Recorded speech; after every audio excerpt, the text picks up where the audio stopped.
বাংলাদেশের শিক্ষার্থীদের জন্য কানাডার ভিসা বাড়াতে দেশটির প্রধানমন্ত্রী জাস্টিন ট্রুডোকে অনুরোধ জানিয়েছেন প্রধান উপদেষ্টা অধ্যাপক ড. মোহাম্মদ ইউনূস। জাতিসংঘ সাধারণ পরিষদের বৈঠকের ফাঁকে কানাডার প্রধানমন্ত্রীর সঙ্গে এক সংক্ষিপ্ত সাক্ষাতে এ অনুরোধ জানান প্রধান উপদেষ্টা। বৈঠকে দুই নেতা বাংলাদেশ কানাডা সম্পর্ককে দৃঢ়করণ, বিভিন্ন প্রতিষ্ঠান গড়ে তোলা এবং বাংলাদেশের তরুণদের সমর্থন করার নানা দিক নিয়ে আলোচনা করেন। এ সময় ট্রুডো দায়িত্ব গ্রহণের জন্য অধ্যাপক ইউনূসের প্রশংসা করেন এবং বাংলাদেশের বিভিন্ন প্রতিষ্ঠান নির্মাণে কানাডার সহায়তার বিষয়ে আশ্বাস দেন। এই সময় ড. ইউনূস বিগত শাসন ব্যবস্থা কিভাবে দেশের প্রতিষ্ঠানগুলোকে ধ্বংস করেছে তা বর্ণনা করেন। প্রধান উপদেষ্টা বাংলাদেশের সঙ্গে বন্ধুত্ব এবং অন্তর্বর্তী সরকারের প্রতি কানাডা সরকারের সমর্থনের জন্য কানাডার প্রশংসা করেন। তিনি কানাডাকে বাংলাদেশি শিক্ষার্থীদের আরও ভিসা দেওয়ার অনুরোধ জানান।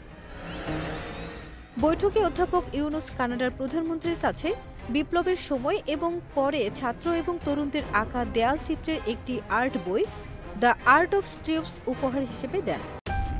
প্রধান উপদেষ্টার প্রেস উইং থেকে জানানো হয়, নিউ ইয়র্কে জাতিসংঘ সদর দপ্তরে কানাডার প্রধানমন্ত্রীর কাছে বইটি হস্তান্তর করেন। বইটিতে জুলাই-আগস্ট মাসে ছাত্রদের নেতৃত্ব চলাকালে ঢাকাসহ দেশের অন্যান্য শহর ও নগরের দেয়ালে তরুণ শিক্ষার্থীদের আঁকা সেরা কিছু শিল্পকর্মের ছবি স্থান পেয়েছে। ফারজানা নিকিতা, দেশ রূপান্তর।